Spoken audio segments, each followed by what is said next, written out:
আসসালামু আলাইকুম। আমি ডাক্তার মোহাম্মদ আজিজুল হক মানিক, নাক কান গলা বিশেষজ্ঞ।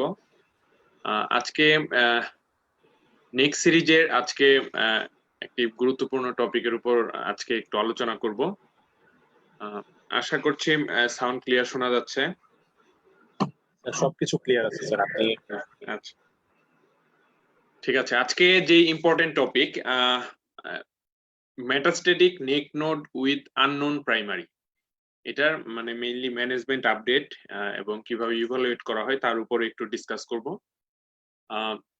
আমরা এটা জানি যে মেটাস্ট্যাটিক নেক নোড মানে হচ্ছে যে কোনো প্রাইমারি কোনো জায়গা থেকে ক্যান্সারটা আমাদের বাইরে ছড়িয়েছে, এবং কিন্তু আননোন প্রাইমারি মানে কি, যে তার যে মূল জায়গাটা সেটা খুঁজে পাওয়া যাচ্ছে না। দ্যাট মিনস যদি এরকম হয় যে আমরা সেকেন্ডারি পাইছি, যে নেক নোড মানে নেকে কোনো মেটাস্ট্যাটিক নোট পেয়েছি কিন্তু আমরা প্রাইমারি খুঁজে পাইনি, এই ধরনের রোগী কিভাবে ম্যানেজ করব। এটা বিশেষ করে আমরা যারা ইএনটি তে আছি বা ইএনটি, এটা একটা খুব ডিফিকাল্ট একটা সিচুয়েশন হয় যখন দেখা যায় যে প্রাইমারি ক্যান্সারটা খুঁজে পাওয়া যাচ্ছে না কিন্তু সেকেন্ডারি আমরা খুঁজে পাইছি, এরকম। শুধু নেক নোডের ক্ষেত্রে না, এটা যে কোনো অনেক সময় দেখা যায় যে প্রাইমারি আননোন প্রাইমারি কিন্তু সেকেন্ডারি আমরা খুঁজে পাইছি, এরকম অনেক ক্ষেত্রেই হয়। তখন সেগুলাকে আমরা কিভাবে আমরা বলবো। অ্যাকচুয়ালি এটা বুঝাই যায় যে অ্যাকচুয়ালি যে কোনো প্রাইমারি কিন্তু মানে সেকেন্ডারি হইছে, মানে সেটার কোনো প্রাথমিক কোনো প্রাইমারি জায়গা নাই, এটা খুবই আনইউজুয়াল। কারণ একটা প্রাইমারি ছাড়া কোনো একটা রোগ অন্যদিকে ছড়াইছে, এটা অস্বাভাবিক।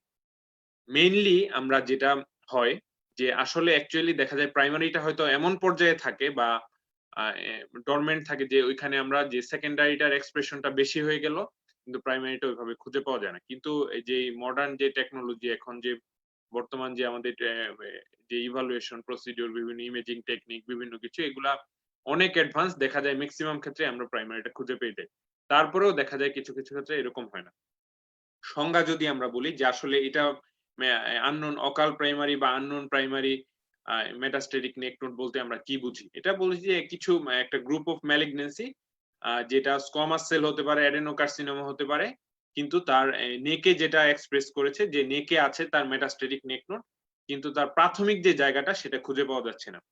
অ্যাকচুয়ালি আমরা তখনই আমরা metastatic neck node with unknown primary বলবো। এটা বলে যে কনজিকিউটিভ এট লিস্ট 5 ইয়ার্স, মানে আমরা 5 বছর পর্যন্ত আমরা সেটা করার পরে আমরা ফাইনালি একদম ডিক্লেয়ার করতে পারবো। তবে আমরা যে ইভালুয়েশন করি প্রাথমিকভাবে, যে ওভারঅল ইভালুয়েশনের পরে যদি দেখা যায় সকল ধরনের ইমেজিং আমরা ব্লাড, মলিকুলার এসে বা বিভিন্ন ধরনের করে যদি না পাই, তখন আমরা ইনিশিয়ালি ডিক্লেয়ার করতে পারি যেটা আননোন প্রাইমারি হিসেবে। এটা অ্যাকচুয়ালি দেখা যায় যে সেকেন্ডারি যে ক্যান্সারটা থাকে, যে মেটাস্ট্যাটিকটা থাকে, সেটা প্রাইমারি চাইতে তার প্রোগ্রেশনটা বেশি থাকে যদি এরকম হয়, বা কোনো বডির যে ইনেট যে ইমিউন আমাদের রেসপন্স থাকে, দেখা যায় সে প্রাইমারিটাকে অনেক সময় অটো ইমিউন ডিস্ট্রাকশন করে ফেলে। তখন দেখা যায় যে প্রাইমারিটা এক্সপ্রেশন হয় নাই কিন্তু তার নেকে যে সেকেন্ডারি ডিজিজটা সেটা প্রকাশ পেয়ে গেছে। তখনই আমরা এরকম আননোন প্রাইমারি বলি। এরকম অনেক ক্ষেত্রেই হয়, দেখা যায় আমাদের কাছে এরকম পেশেন্ট আসে যে তার লাস্ট 2 মাস যাবত তার এরকম একটা নেকে ডানে বা বামে এরকম একটা ফোলা আছে। রোগীর আর কোনো কমপ্লেইন নেই, না তার খেতে কোনো সমস্যা, তার কোনো শ্বাস নিতে কষ্ট হয়, তার নাক থেকে কোনো ব্লিডিং হয় না, তার গলায় কোনো ধরনের ডিসফেজিয়া বা এই ধরনের কোনো কমপ্লেইন নাই, বা তার কোনো অন্য কোথাও কোনো সমস্যা নেই, এবং নন টেন্ডার একটা সোয়েলিং, যেটা হার্ড হতে পারে বা ফার্ম টু হার্ড হতে পারে, এরকম একটা সোয়েলিং নিয়ে আমাদের কাছে প্রেজেন্ট করে। এবং আমরা যখন ইভালুয়েট করতে যাই, যখন ক্লিনিক্যাল এক্সামিনেশনও করি আমরা চেম্বারে অথবা হসপিটাল ক্লিনিকে, যখনই হয় তখন দেখা যায় যে তার প্রাইমারিটা পাওয়া যাচ্ছে না। এটা দেখা যায় 2 to 9% all head neck cancer যতগুলো আছে, আমরা জানি যে বিশেষ করে বাংলাদেশে কিন্তু যে ক্যান্সার বর্তমানে আছে তার 30 to 40% ই কিন্তু হেড নেক ক্যান্সার, মানে হেড নেক রিজিয়নের ক্যান্সার, এবং এর মধ্যে 2 to 9%, এবং এটা ওভারঅল একটা সিনারিও যে 2 to 9% হেড নেক ক্যান্সার, মানে হেড নেক ক্যান্সারের মধ্যে 2 to 9% এর কোনো প্রাইমারি খুঁজে পাওয়া যায় না। সিইউপি মানে কাপ বলে, কার্সিনোমা উইথ আননোন প্রাইমারি। তবে মানে এটা একটা গবেষণাপত্রের একটা এটা আমি এখানে ছবিটা দিয়েছি, যে এটা দেখা গেছে যে 132 টা রোগীর উপর করা হয়েছে যে আননোন প্রাইমারি, কিন্তু এদের যে ওভারঅল দেখা যায় যে আননোন প্রাইমারি হলেও নেকের যেগুলা থাকে দেখা যায় ম্যাক্সিমাম ক্ষেত্রে আননোন প্রাইমারি যে প্রাইমারিটা মানে লুক্কায়িত যে প্রাইমারি থাকে সেটা থাকে দেখা যায় 45% ক্ষেত্রেই টনসিলার ফসায় থাকে, মানে টনসিল থেকে আসে। 44% ক্ষেত্রে বেজ অফ দ্য টাং থেকে আসে। আর বাকিগুলাই যে পাইরিফর্ম সাইনাস, নেজোফেরিংস, পোস্টেরোফেরেঞ্জিয়াল ওয়াল, ল্যারিংস এগুলা থেকে আসে। দ্যাট মিনস মানে আননোন প্রাইমারি আমরা খুঁজে পাই নাই, কিন্তু আমাদের মেইন ফোকাসটা থাকবে হয় সেটা টনসিল থেকে আসছে, নতুবা তার যে বেজ অফ দ্য টাং এই জায়গা থেকে আসছে। এটা আমাদের সবসময় মাথায় রাখতে হয়। এবং অ্যাকর্ডিং টু লোকেশন যে নোডটা কোথায় পাওয়া গিয়েছে, নোডের সেই অনুযায়ী আমরা এটা করতে পারি। আমরা একটু যখন আমরা যেহেতু আননোন মানে আমরা তো স্টেজিং কিন্তু করি টিএনএম স্টেজিং। টিএনএম যেহেতু টি মানে এখানে কি টি কিন্তু নাই, টি 0 মানে আমরা কোন ধরনের প্রাইমারি গ্রোথ পাই নাই। এন স্টেজিং এর ক্ষেত্রে আমরা জানি এটা ওভারঅল যে ক্লিনিক্যাল আমরা এন স্টেজিং করি সেটাই। N0 মানে কোনো নেক নোড নাই। N1 টা মানে হচ্ছে একটা সিঙ্গেল ইপসিলেটারাল নেক নোড যেটা 3 সেন্টিমিটারের কম অথবা সমান। আরেকটা হচ্ছে 3 থেকে 6 সেন্টিমিটার পর্যন্ত N2। এই 2A হচ্ছে সিঙ্গেল থাকবে, 2B টা হচ্ছে মাল্টিপল থাকবে কিন্তু এক সাইডে। 2C টা হচ্ছে বাইলেটারাল দুই পাশে থাকবে অথবা কন্ট্রালেটারাল সাইডে। আর N3 টা হচ্ছে মোর দেন 6 সেন্টিমিটার। সাইজটা হচ্ছে মোর দেন 6 সেন্টিমিটার। 3 টাকেও কিন্তু দুই ভাগে ভাগ করা যায়, N3A 3B। 3B টা হচ্ছে বলে যে এক্সট্রা ক্যাপসুলার, মানে যে লিম্ফ নোডের যে ক্যাপসুল থাকে এর বাইরে যদি ইনভেশন হয়, এক্সট্রা ক্যাপসুলার স্প্রেড হয়, তখন আমরা N3B বলি। আর যদি না থাকে তখন আমরা N3A বলি। এই হচ্ছে N staging. That means N0, N1, N2, N3 তিন ভাগে ভাগ করে N2 কে আবার তিন ভাগে। এটা হচ্ছে এন স্টেজিং। যেহেতু আমরা এখানে শুধু নেক নোডটাই পাই, এই জন্য শুধু আমরা এন স্টেজিংটাই এখানে আমি দেখিয়েছি। টি কিন্তু এখানে সব ক্ষেত্রেই 0, মানে টি তার প্রাইমারি কোনো পাওয়া যায় না। আর এম ডিস্টেন্ট মেটাস্টেজ থাকতে পারে, M1 অথবা M0 থাকতে পারে। ইভালুয়েশন আমরা কি করি? ইভালুয়েশন সব সেম। একটা রোগী যখন আমাদের কাছে আসে, সেটা আমাদের পরীক্ষার সময়ই আসুক, সেটা আমার চেম্বারের মধ্যে আসুক, সেটা আমার হসপিটালেই আসুক, যেখানেই আসুক, আমি প্রথম যেটা করি রোগীর হিস্ট্রি নেই।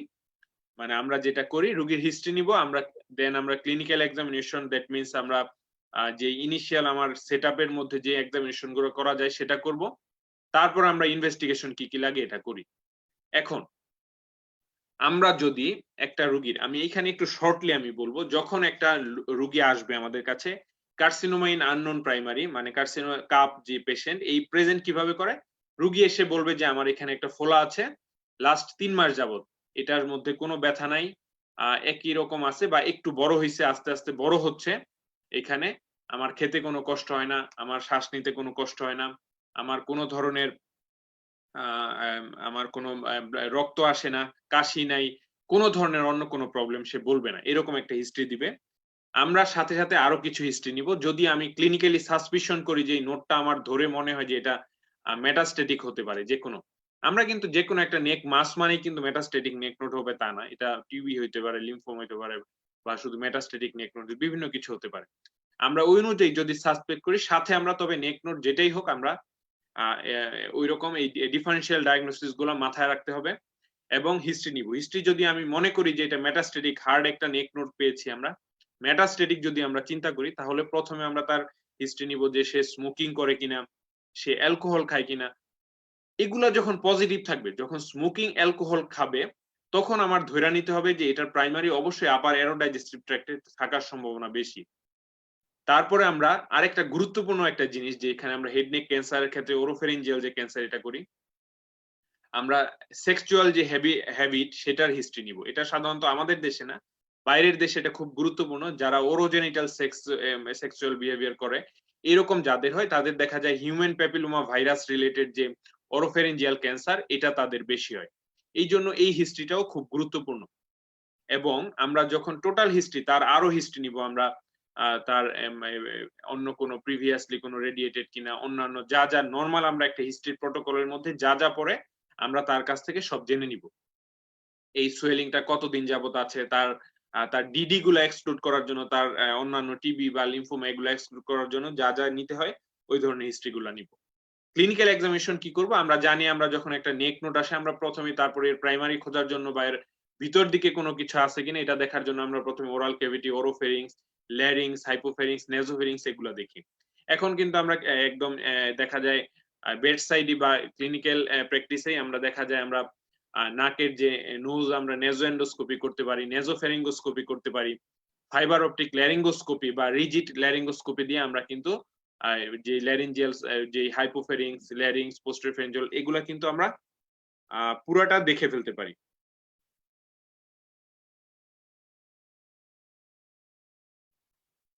এখন এরকম যদি হয়, আমরা যখন এরকম ক্লিনিক্যাল এক্সামিনেশন করলাম, আমরা নেক নোট পাইছি, কিন্তু আমি যে চেম্বারের মধ্যে বা আমি যেখানে করছি, আমরা ফাইবার অপটিক ল্যারিঙ্গোস্কোপি, নেজোফেরিঙ্গোস্কোপি, রিজিড ফেরিঙ্গোস্কোপি আমরা সবকিছু করে আমরা কোথাও কোনো ধরনের প্রাইমারি খুঁজে পাইনি। তখন আমি কিছু ইনভেস্টিগেশনে যাব। প্রথমে আমরা যেহেতু নেক নোড আছে, আমরা নেক নোডের একটা আল্ট্রাসোনোগ্রাফি করতে পারি, একটা ফাইন নিডল অ্যাসপিরেশন সাইটোলজি করতে পারি। ফাইন নিডল অ্যাসপিরেশন সাইটোলজি করে আমরা কি পাইলাম?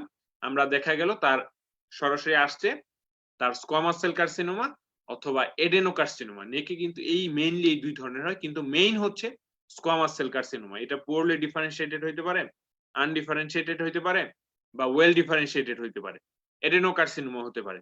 দুইটা কিন্তু দুই রকম প্রটোকলে চলে যাবে। আমি যখন এফএনএসি তে আমরা একটা প্রাইমারি আমরা ক্লিনিক্যালি খুঁজে পাই নাই, কিন্তু এফএনএসি করার পরে স্কোয়ামাস সেল কার্সিনোমা পেয়েছি আমরা, যেটা আমাদের মেইন কনসার্ন এবং মোস্ট কমন, যেটা হেড নেক ক্যান্সারের যে এই যে আমি বলেছি যে কার্সিনোমা উইথ আননোন প্রাইমারি, যে মেইন তার প্রাইমারি আননোন থাকে, যে 2 to 9% ক্ষেত্রে আননোন আমরা প্রাইমারিটা খুঁজে পাই না। তার যদি আমরা ওয়ার্ক আপ করি, এখন আমার এফএনএসি যখন করলাম আমরা পেয়ে গেলাম যে তার স্কোয়ামাস সেল কার্সিনোমা, তখন কিন্তু আমার একটা রোগীর ক্যান্সার, রোগীকে আমার কাউন্সিল করতে হচ্ছে, কিন্তু আমি ক্লিনিক্যালি আমরা কোনো এক্সামিনেশন করে আমি কিন্তু তার কোনো প্রাইমারি খুঁজে পাইনি। তখন আমার যে ওয়ার্ক আপ যে প্রটোকল এটাতে চলে যাবে। আমি একটা মোস্ট ইম্পর্টেন্ট একটা যে পোরশন এই আজকের টপিকের, এখানে আমি যাচ্ছি।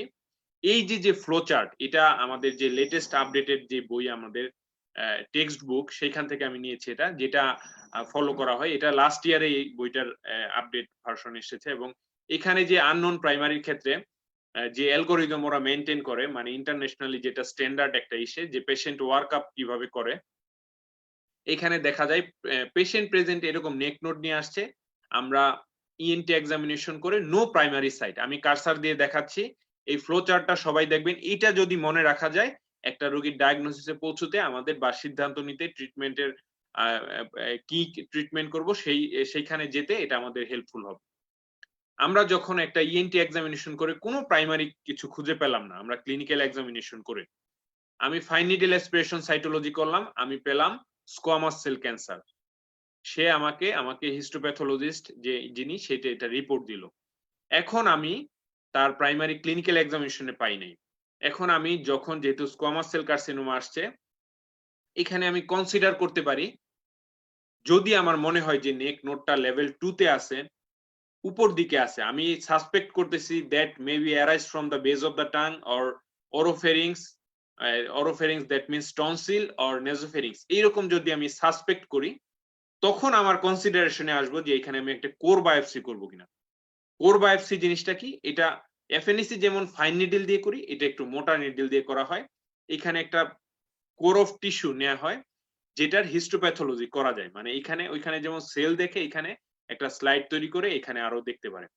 কোর বায়োপসির উদ্দেশ্যটা কি? আমি যখন সাসপিশন করব তার হিস্ট্রি থেকেও রোগী হিস্ট্রি দিতেছে, তার ওরোজেনিটাল সেক্সুয়াল হিস্ট্রি আছে, তার অ্যালকোহলিজমের হিস্ট্রি আছে, তার স্মোকিং এর হিস্ট্রি আছে, তখন আমি কিন্তু এই জিনিসগুলা বা মাথায় আসবে, যেটা কি মানে আমাদের যে মলিকুলার অ্যাসেস, এটা আমি এই জিনিসটা উল্লেখ করতেছি এই জন্য, এগুলা কিন্তু আমরা প্র্যাকটিস গুলো আমাদের দেশে এগুলো খুব একটা হয় না, এই টেস্ট গুলো। কিন্তু এটাই প্রোটোকল, যে আমরা যখন একটা কোর বায়োপসি নিয়ে যদি আমি সাসপেক্ট করি তার ওরোফেরিঞ্জিয়াল বা নেজোফেরিঞ্জিয়াল কোনো কিছু, যেহেতু আমরা জানি নেজোফেরিঞ্জিয়াল কার্সিনোমার কারণ হচ্ছে এপস্টেইন-বার ভাইরাস, এবং ওরোফেরিঞ্জিয়াল যেটা থাকে এটার একটা অন্যতম হচ্ছে হিউম্যান প্যাপিলোমা ভাইরাস, যেটা একটা প্রোটিন থাকে P16 প্রোটিন, যেটা আমরা এটার ওভার এক্সপ্রেশন আমরা ডিটেক্ট করি। এটা এই যে মলিকুলার এসে আমি একটু আগে বলেছিলাম পরীক্ষা, যেটা আমরা ক্লিনিক্যাল, এগুলো আমরা এইচপিভি এবং এপস্টেইন-বার ভাইরাসের স্ট্যাটাসটা আমরা যে এই যে কোর টিস্যুটা আমরা নিলাম কোর বায়োপসি করে, এই টেস্ট গুলো আমরা করতে পারি। যদি দেখি এই মানে নেক নোড আছে, সেখানে এফএনএসি তো বলছেই কোর টিস্যু নিয়ে আমরা এপস্টেইন-বার ভাইরাস পজিটিভ পাইছি আমরা, তখন আমার কিন্তু সাসপিশন চলে যাবে আমরা নেজোফেরিংসে, যেহেতু এপস্টেইন-বার ভাইরাস নেক নোডে আমরা পাইছি, এটার পজিটিভ, তার মানে হচ্ছে তার নেজোফেরিংস থেকে আসছে। নেজোফেরিংস থেকে কিন্তু রেয়ারলি আমাদের আননোন প্রাইমারি হিসেবে আসতে পারে এখানে যে আগের আমরা যে ইয়াটা দিয়েছি। তবে কোর বায়োপসিতে যদি এইচপিভি চলে আসে তখন আমার মেইন ইয়াটা থাকবে যে এটা টনসিল থেকে এসেছে কিনা বা এরকম কিছু আছে কিনা।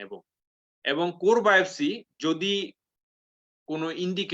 কোনো ক্যান্সার ইন্ডিকেট না করে বা কোনো ধরনের ক্যান্সারই নাই, এফএনএসি তেও এরকম বলছে, তখন আমরা কিন্তু অন্য প্রসেসে যাব। এই ফ্লো চার্টে আমি যাব। এখন কোর বায়োপসির পরে আমরা যেটা করি যে আমরা প্রাইমারি খুঁজে পাইনি। প্রাইমারি খুঁজে না পাইলে আমরা যেটা ইউজুয়ালি প্র্যাকটিস আমরা কনভেনশনাল যে ইমেজিং আছে, আমরা সিটি স্ক্যান, এমআরআই, নেক নোড আসছে, এফএনএসি করছি, স্কোয়ামাস সেল কার্সিনোমা আসছে। কোর বায়োপসি আমরা অনেক সময় করি না। আমরা তখন কনভেনশনাল যে ইমেজিং, সিটি স্ক্যান, এমআরআই তে চলে যাই। সিটি স্ক্যান কি? CT scan of neck, CT scan of nasopharynx, CT scan of বা MRI of nasopharynx, MRI of oropharynx বা বেজ অফ দ্য টাং, এগুলো আমরা যখন করব তখন কনভেনশনাল ইমেজিং এটাও আমার নেগেটিভ আসছে। আমি কোথাও কোনো প্রাইমারি খুঁজে পাইনি। রোগীকে আমি এগুলা করালাম, কিন্তু এইখানেও কোনো ধরনের রিপোর্ট আসে নাই। তারপর আমরা চলে যাব that is most important imaging technique. এটা হচ্ছে মডার্ন টেকনোলজি, যেটাতে অবশ্যই হয়, যেটা আমাদের দেশে খুবই অপ্রতুল এবং দেখা যায় ঢাকার বাইরে তো এটা করাই যায় না।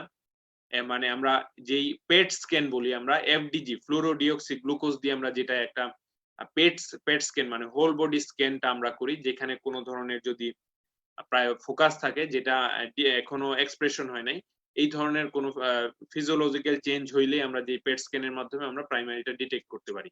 এই পেট স্ক্যান করি। পেট স্ক্যানটা আমাদের সব জায়গায় হয় না, আমাদের বিএসএমএম তে হয়, আরো কিছু ইউনাইটেড হসপিটাল, স্কয়ার হসপিটাল, এগুলোতে হয়তো প্রাইভেট কিছু জায়গায় করা যায়।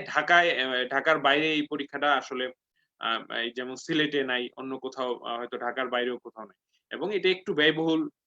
দেখা যায় যে আমাদের কাছে যে পেশেন্ট গুলো আসে তাদের দেখা যায় ইকোনমিক স্ট্যাটাসটা খুব বেশি ভালো থাকে না। দেখা যায় এই রোগীকে একটা পরীক্ষা করতে দেখা যায় বিএসএমইউ তে প্রায় 35,000 এর মতো লাগে। বাইরে তো আরো 50-60,000 টাকা এরকম দেখা যায়।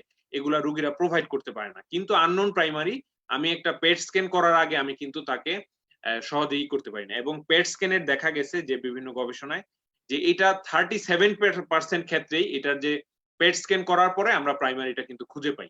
আমরা কনভেনশনাল মেথডে যদি নাও পাই, 37% ক্ষেত্রে কিন্তু পেট স্ক্যানে পাওয়া যায় এবং এটার সেনসিটিভিটি প্রায় 88%।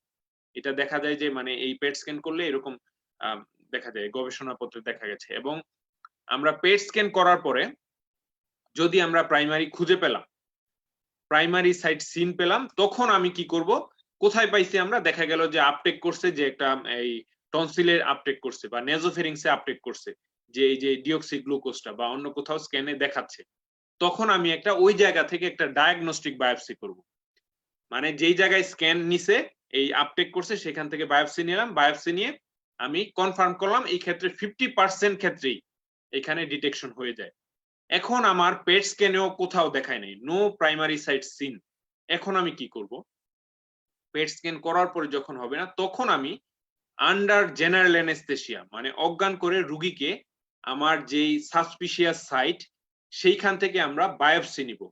এটাকে ব্লাইন্ড বায়োপসি বলে। এখানে আমরা যেটা করি অ্যাকচুয়ালি ব্লাইন্ড না, মানে আমরা ক্লিনিক্যালি আন্ডার জিয়ে যখন আমরা করব, রোগীকে অজ্ঞান করে ফেলবো, রোগীর নেক নোডে লেভেল 2 তে আছে, তখন আমি আন্ডার জিয়ে তাকে পালপেট করব, তার পেন এন্ডোস্কোপি করব, ইসোফেগোস্কোপি, আমরা ব্রঙ্কোস্কোপি বা আমরা ল্যারিঙ্গোস্কোপি এগুলা করব, নেজোফেরিঙ্গোস্কোপি, নেজোফেরিংস আমরা দেখব, রিজিড যে একটা নেজোফেরিংস দিয়ে এইসব জায়গায় দেখব, যেইখানে আমার সন্দেহজনক টিস্যু মনে হবে, পালপেশনে হোক, আমরা এই যে প্যান এন্ডোস্কোপি করে হোক, সেই সাসপিশিয়াস সাইট থেকে আমরা টিস্যু নিব এবং সেটা আমরা বায়োপসিতে পাঠাবো। কি করা হয়?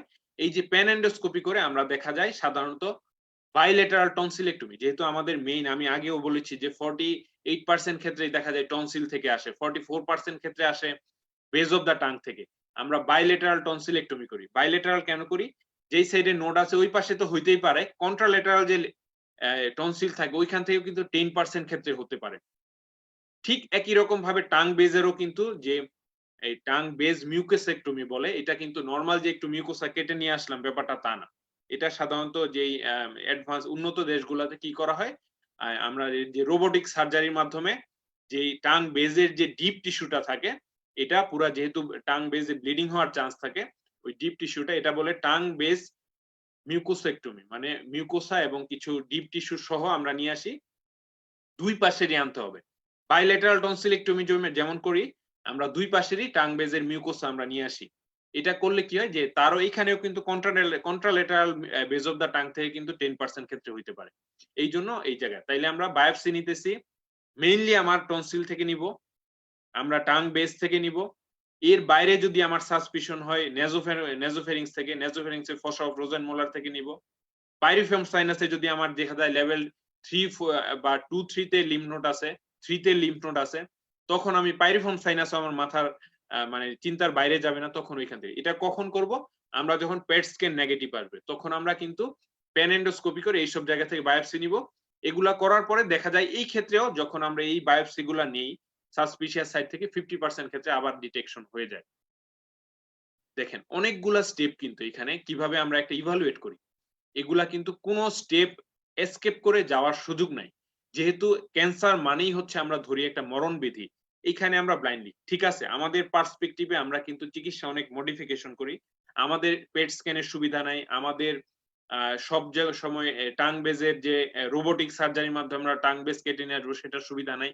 এই জন্য আমরা কিন্তু অনেক ধরনের ওভার ট্রিটমেন্ট বা আন্ডার ট্রিটমেন্টও করি। অনেক সময় দেখা যায় আমরা ওইভাবে একটা ব্লাইন্ডলি একটা ওইভাবে একটা সাসপিশন করে ওই অনুযায়ী চিকিৎসা দেই। দেখা যায় টনসিলি আমরা কেটে ফেলে দিতেছি, টাং বেজও আমরা কিছু কেটে ফেলে দিতেছি। এইভাবে করে পরবর্তীতে আমরা এই ধরনের থাকে। কিন্তু এটা হচ্ছে প্রটোকল। আরেকটা জিনিস আমি বলবো যারা বিশেষ করে ইএনটি তেও আছেন, তাদের ক্ষেত্রে আমি বলবো এইখানে যে ন্যারো ব্যান্ড ইমেজিং একটা বলে, ন্যারো ব্যান্ড ইমেজিং এটা কিন্তু যারা পোস্ট গ্রাজুয়েট যারা আমরা করছি তাদের ক্ষেত্রে জানার দরকার। এটা মডার্ন যে ন্যারো ব্যান্ড ইমেজিং, এটা এক ধরনের এন্ডোস্কোপি যেখানে এক ধরনের হোয়াইট লাইট ইউজ করা হয়। এটা ন্যারো ব্যান্ড মানে এটা ওই যে খুব ছোট ফ্রিকোয়েন্সির এক ধরনের লাইট ব্যবহার করা হয়, যেটা এটা কি করে এই যে ইমেজিং এই এন্ডোস্কোপের মাধ্যমে কি করা হয় যখন আমরা দেখি, দেখা যায় যেহেতু একটা টিউমার টিস্যু মানেই হচ্ছে যে নতুন ভাবে একটা ব্লাড সাপ্লাই, নিউ এনজিওজেনেসিস বলে যেটাকে বলা হয়, নতুন ভাবে তার ব্লাড সাপ্লাই তৈরি হয়। এখানে যখন আমরা এই যে ন্যারো ব্যান্ড ইমেজিং করি এন্ডোস্কোপের মাধ্যমে দেখি, তখন দেখা যায় তার সায়ান কালার বা ব্রাউন কালার দেখা যায়। মানে এই ব্লাড ভেসেল গুলা তার মিউকোসাকে এই ন্যারো ব্যান্ড যেই রেটা আমরা হোয়াইট লাইটটা আমরা দিই যেটা যায়, যে সেটা দেখা যায় যে মিউকোসাকে পেনিট্রেট করে সে ঢুকতে পারে এবং ব্লাড ভেসেল গুলাকে সে একটা কালার দেখায়।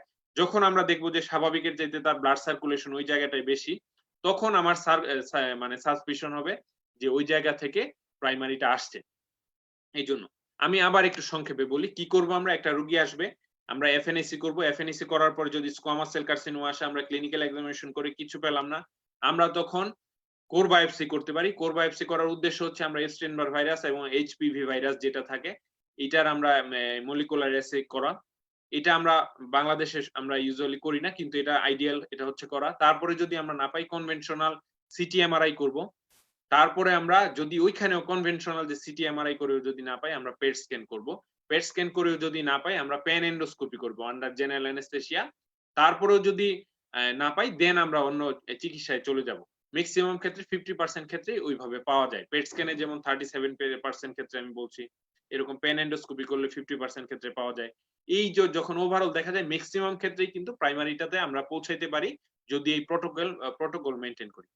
তবে মনে রাখতে হবে পেট স্ক্যান কখনো প্যান এন্ডোস্কোপির পরে করা যাবে না। প্যান এন্ডোস্কোপি করছি, বায়োপসি নিছি, টিস্যুকে আমরা ইনজুরি করছি, আমরা পরবর্তীতে আমরা পেট স্ক্যান করতে গেছি, তাহলে পেট স্ক্যান কিন্তু একটা ফিজিওলজিক্যাল আপটেক করে এই যে ডিঅক্সি গ্লুকোজটা। এটা দেখা যায় যদি আমরা টিস্যু ইনজুরি করার পরে করি তার ইনফ্লামেটরি রেসপন্সের কারণে কিছু ফলস নেগেটিভ আসতে পারে। এই জন্য অবশ্যই পেট স্ক্যান কিন্তু আমরা যেটা করি আমরা যে এই যে বায়োপসি নেওয়ার আগে অবশ্যই করতে হবে। এবং ন্যারো ব্যান্ড ইমেজিংও কিন্তু আমরা যেকোনো সময় করতে পারি, কিন্তু অবশ্যই বায়োপসি নেওয়ার আগে। ন্যারো ব্যান্ড ইমেজিং যেটা এন্ডোস্কোপির মাধ্যমে আমরা করি, এটা করতে হবে অবশ্যই এন্ডোস্কোপির আগে। এগুলা কিন্তু অ্যাভেলেবল না সব জায়গায় আমরা, কিন্তু আইডিয়াল হচ্ছে এটা। এখন মেইন হচ্ছে আমি হেড নেক যে স্কোয়ামাস সেল কার্সিনোমা। তবে কিছু কিছু ক্ষেত্রে আমরা যেটা ঝামেলায় পড়ি, অনেক সময় দেখা যায় এফএনএসি করাইছি, প্রাইমারি খুঁজে পাই নাই, কিন্তু চলে আসছে অ্যাডেনোকার্সিনোমা, মেটাস্টেটিক অ্যাডেনোকার্সিনোমা। এখন আমি কি করব? অ্যাডেনোকার্সিনোমা আসছে, এটা ধরে নিতে হবে ম্যাক্সিমাম ক্ষেত্রে adenocarcinoma from the below the ক্লাভিকলের নিচের যেই কোনো সাইড থেকে নেকে মেটাস্টেসিস হয়েছে অ্যাডেনোকার্সিনোমা। মেটাস্টেটিক অ্যাডেনোকার্সিনোমা উপর থেকে আসতে পারে। উপর থেকে কোন জায়গা থেকে আসতে পারে? স্যালাইভারি গ্ল্যান্ড থেকে আসতে পারে, থাইরয়েড থেকে আসতে পারে, প্যারাথাইরয়েড থেকে আসতে পারে, এগুলা থেকেও হতে পারে, কিন্তু খুব রেয়ার। মেইন হচ্ছে বিলো দা ক্লাভিকল যে অর্গান গুলা থাকে, আমাদের স্টোমাক, আমাদের যে ডাইজেস্টিভ ট্র্যাক্ট, লিভার থেকে আসতে পারে, ব্রেস্ট থেকে আসতে পারে, লাং থেকে আসতে পারে, তার প্রোস্টেট থেকে আসতে পারে, তার যে কোলন, রেকটাম, এগুলা থেকেও আসতে পারে। সো আমার এডেনোকার্সিনোমা আসলে কিন্তু তার ওয়ার্কআপ কিন্তু আরো বেড়ে যায়। আমরা অনেক ধরনের পরীক্ষা করতে হয়। আমরা চেস্টের আমরা এমআরআই করব, সিটি স্ক্যান করব, আমরা পেট সিটি স্ক্যান করব, প্রোস্টেটের জন্য প্রোস্টেট ক্লিনিক্যাল এক্সামিনেশন তো করবই, ডিজিটাল রেকটাল এক্সামিনেশন, ডিআরই, আমরা এন্ডোস্কোপি, কলোনোস্কোপি, এগুলা সব করতে হয়। লিভারের যদি আমরা সাসপিশন করি লিভার মেটাস্টেজ থেকে হয়েছে, তাহলে লিভার এনজাইম, আদার ফাংশন টেস্ট এগুলা করতে হবে। ব্রেস্টের আমরা সাসপেক্ট করলে ম্যামোগ্রাফি করতে হবে অ্যাকর্ডিং টু ক্লিনিক্যাল ফাইন্ডিংস এবং সাসপিশনের অনুযায়ী করতে হবে। City scan of abdomen, pelvis এগুলা করব।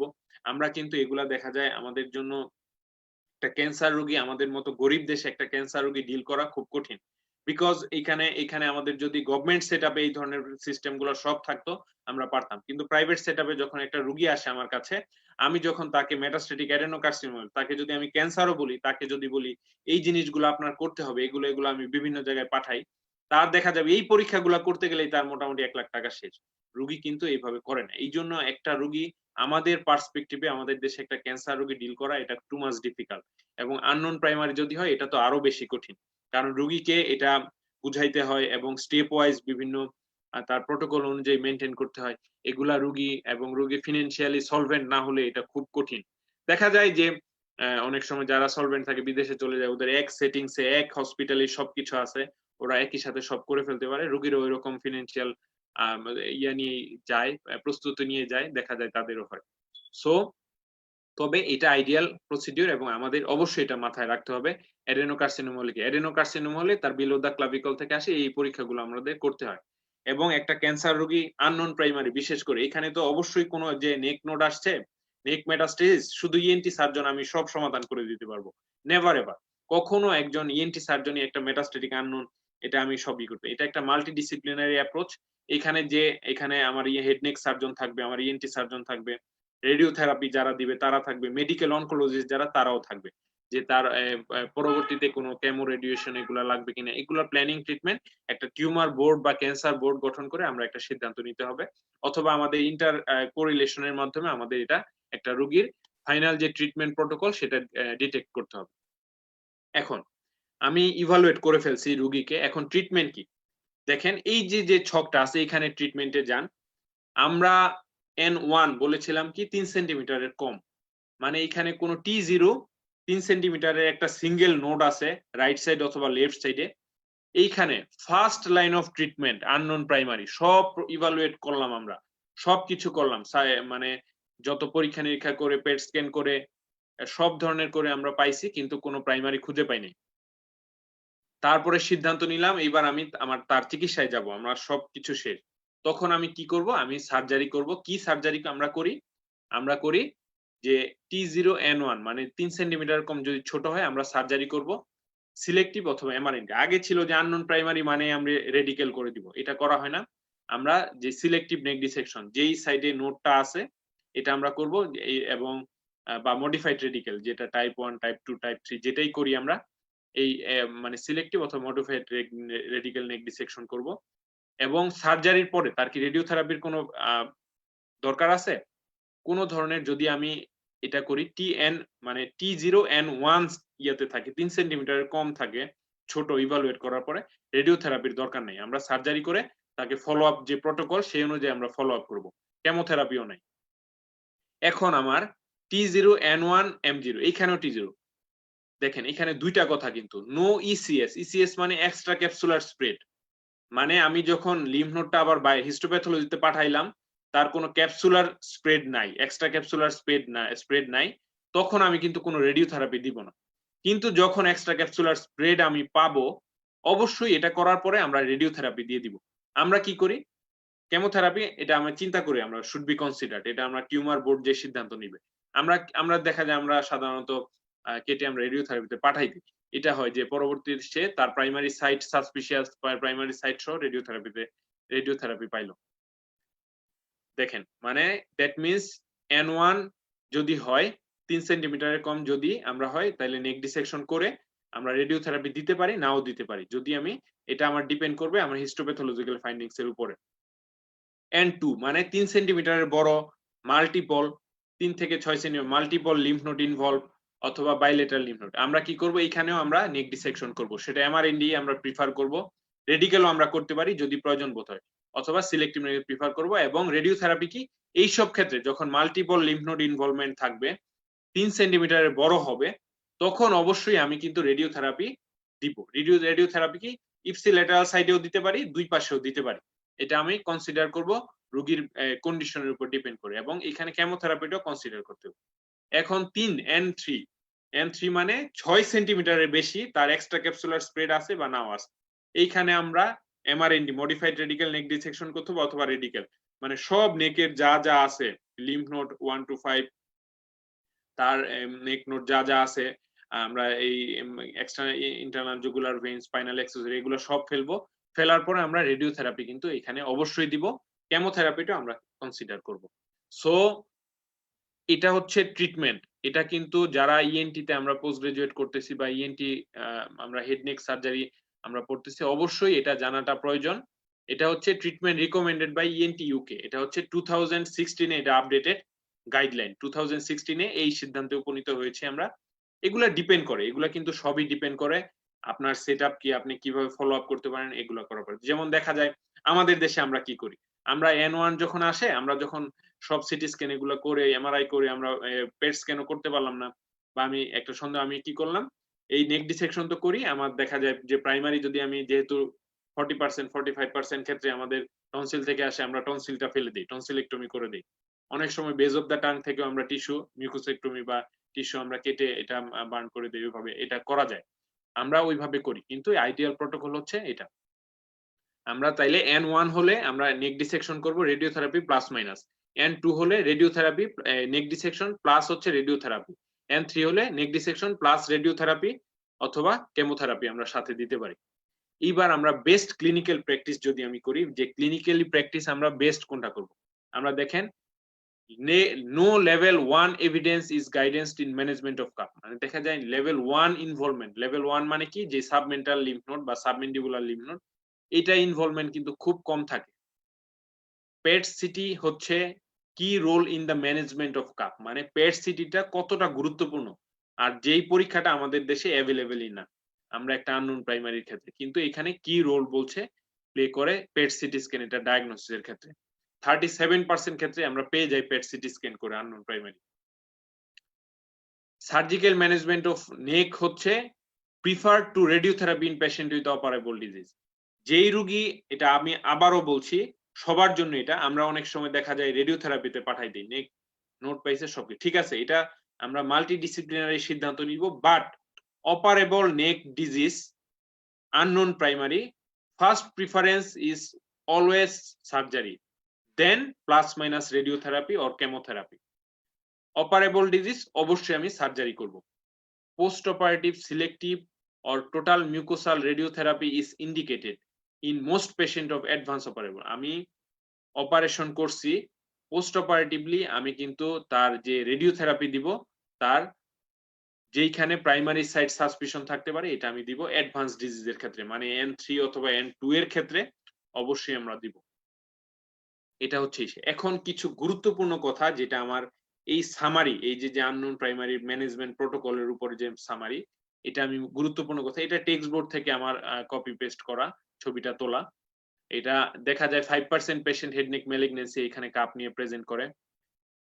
Involvement of nodal level 1 to 4 হচ্ছে exclusively associated with squamous cell carcinoma এবং সবচেয়ে কমন আননোন প্রাইমারির সাইটটা হচ্ছে লেভেল 2। সবচেয়ে কমনলি আমাদের লেভেল 2 তে আননোন প্রাইমারি নিয়ে আসে, কারণ যেহেতু প্রাইমারিটাই সবচেয়ে কমন হচ্ছে বেজ অফ দা টাং আর টনসিল, এই জন্য লেভেল 2 টাই মেইনলি আসে। এবং এফডিজি পেট স্ক্যান যেটা থাকে পেট স্ক্যানটা হচ্ছে সবচেয়ে বেশি এটা করা হয় এবং বায়োপসির আগে অবশ্যই এই পেট স্ক্যান করতে হবে। প্রায়র টু বায়োপসি আমার এফডিজি, সিটি, এমআরআই মানে যে কোনো সিটি স্ক্যান, এমআরআই করিও আমরা এটা অবশ্যই বায়োপসির আগে করতে হবে। কারণ বায়োপসি করে ফেললে কিন্তু সেখানে ইনফ্লামেটরি চেঞ্জ হবে। সিটি স্ক্যান করলে তার যেটা আগে ছিল 2 সেন্টিমিটার এটা মনে হবে আমার 4 সেন্টিমিটার। এমআরআই করলেও সেম একই জিনিস মনে হবে। এবং PET CTs has now a clear role in management of carcinoma in unknown primary মানে তার রোল আছে এবং এপস্টেইন-বার ভাইরাস এবং এইচপিভি হিউম্যান প্যাপিলোমা ভাইরাস এটা খুব common head neck squamous cell কার্সিনোমার ক্ষেত্রে। বাইলেটারাল টনসিলেক্টমি আমরা আগে কি করতাম যে ইপসিলেটারাল টনসিলেক্টমি করতাম, এখন bilateral tonsillectomy may be recommended মানে দুই পাশের টনসিলটা ফেলে দেওয়াটাই ভালো, যেহেতু আমরা 10% ক্ষেত্রে অন্যদিকে যাই। এবং ট্রান্সওরাল রোবোটিক যে মিউকোসেক্টমি বেজ অফ দ্য টাং এর দুই পাশের মিউকোসা উইথ মানে ডিপ টিস্যু সহ ফেলে দেওয়াটা উত্তম। 10% ক্ষেত্রে কন্ট্রালেটারাল সাইড থেকে আননোন প্রাইমারি আসতে পারে।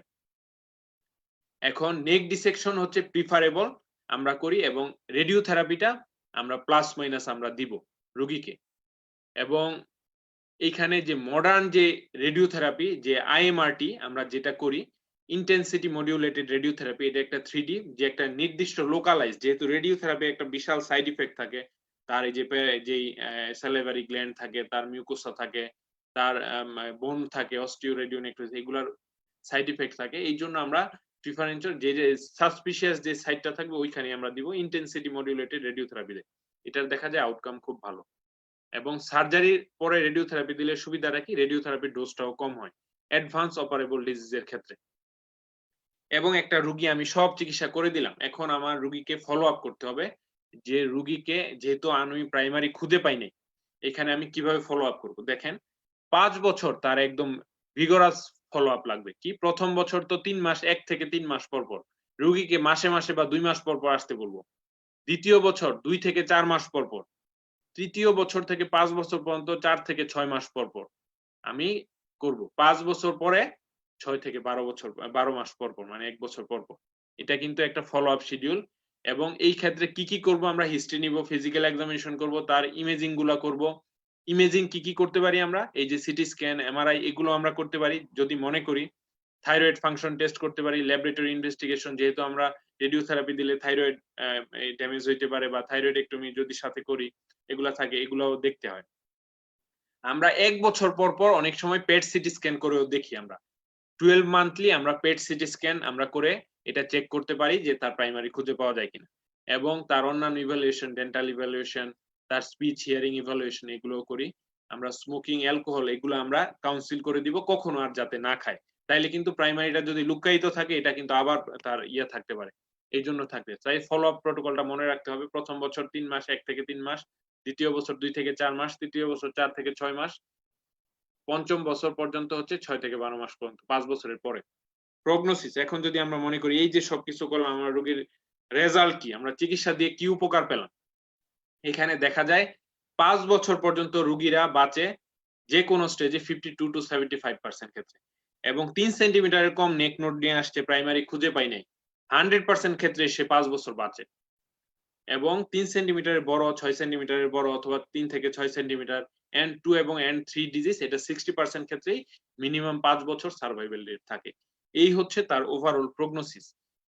এই যে, যে টপিকটা আছে ওভারঅল আমি কিন্তু কার্সিনোমা এটা খুবই ইম্পোর্টেন্ট একটা টপিক। এটা যারা পোস্ট গ্রাজুয়েট করতেছি, আমরা ইএনটি তে পোস্ট গ্রাজুয়েশন করতেছি বা ইএনটি পড়তেছি বা আমরা ইএনটি স্পেশালিস্ট তাদের জন্য খুব গুরুত্বপূর্ণ এবং এটা একটা চ্যালেঞ্জ।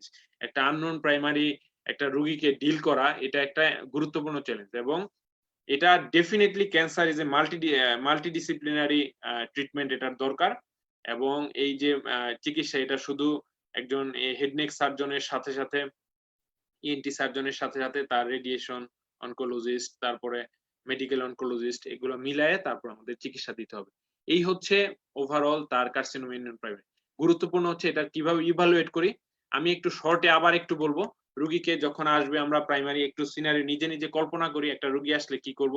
রোগী আসলে তার কাছ থেকে হিস্ট্রি নিব, কতদিন যাবত এটা ফুলছে, কি, কি হইছে, তার ক্লিনিক্যাল এক্সামিনেশন করব, নেজো এন্ডোস্কোপি করব, গলার ভিতরে দেখব, ফাইবার অপটিক ল্যারিঙ্গোস্কোপি করব। আমি তার ইনডিরেক্ট ল্যারিঙ্গোস্কোপি করলাম, ওরোফেরিংস এক্সামিনেশন করলাম, base of the tongue palpate করলাম, টনসিল পালপেট করলাম, কোথাও কোনো কিছু পাই নাই।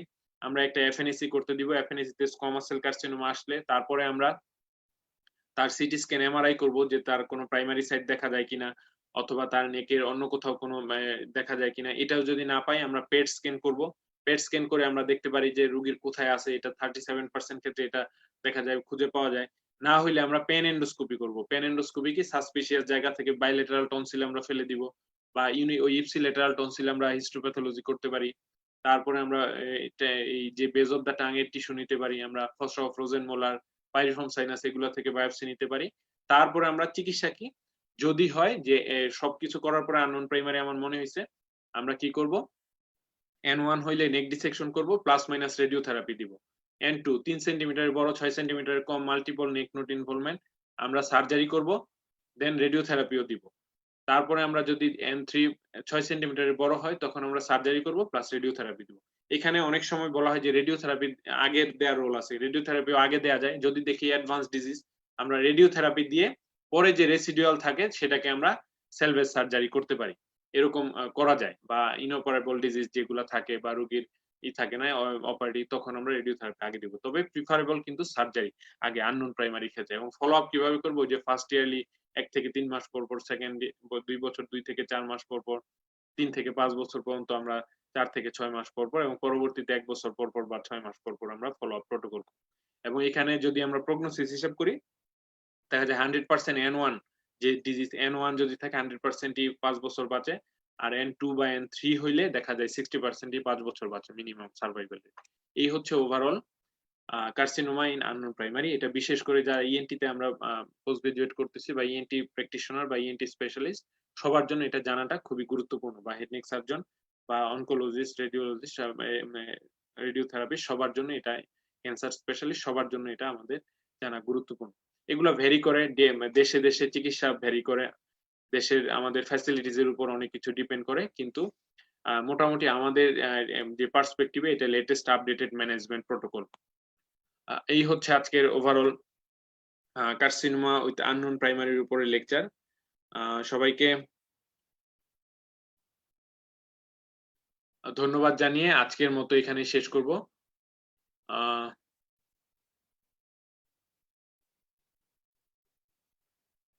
আজকের মতো এখানেই শেষ করছি। ধন্যবাদ সবাইকে।